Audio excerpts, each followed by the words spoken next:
Whoever you are, wherever you're from, greetings. Welcome to Minos, the Arsenal of Freedom. I'm Captain Jean-Luc Picard of the USS... If you need a little something special, be it for one target or multiple targets, we got it.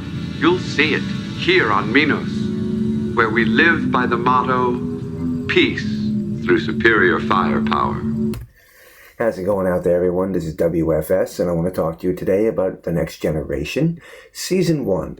Now, as many of you know, that Season 1 has always been recognized as probably the worst season from the entire series, and it definitely has a lot of problems.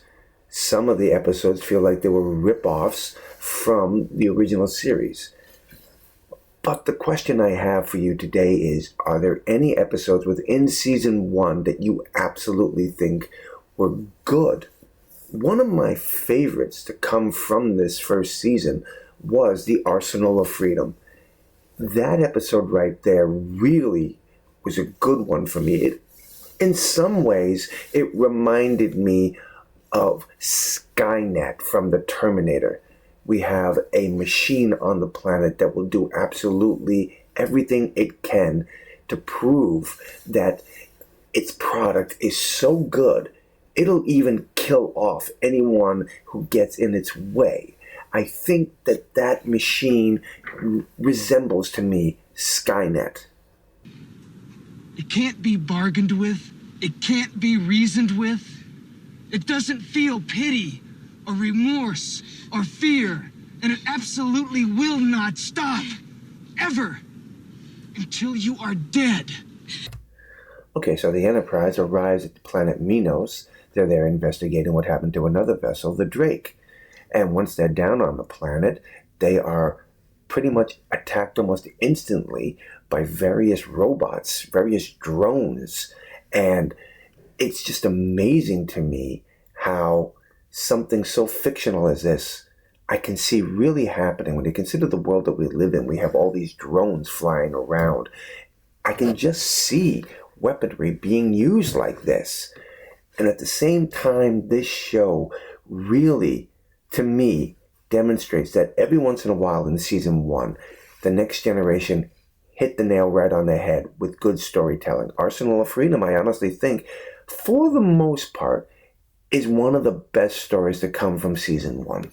I take great exception to your decision to beam down. Noted.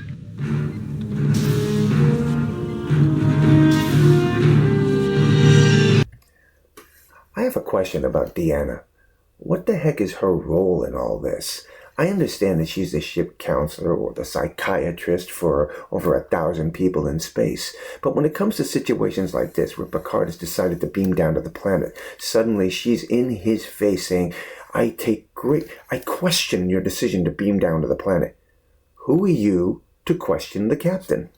I think Data said it best. But once I have made a decision, it is your job to carry it out, regardless of how you may personally feel.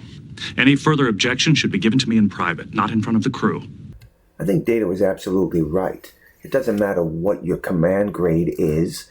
Once the captain's made his decision, you should not be questioning it in front of everyone else, which is what she did. And I've noticed that she does this a lot in this series.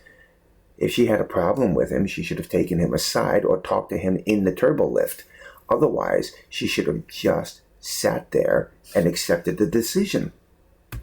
What I love about this episode is the fact that each time they destroy one of these robots, a more advanced one comes online, more powerful, more creative, with more of an ability to dodge their weaponry and outmaneuver and outthink them.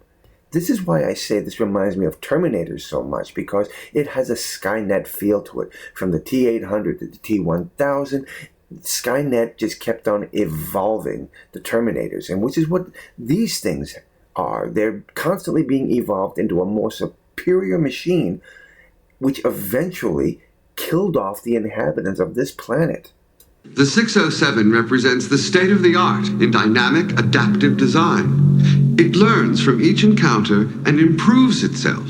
So what went wrong? Where are its creators? Where are the people of Minos? Once unleashed, the unit is invincible. The perfect killing system.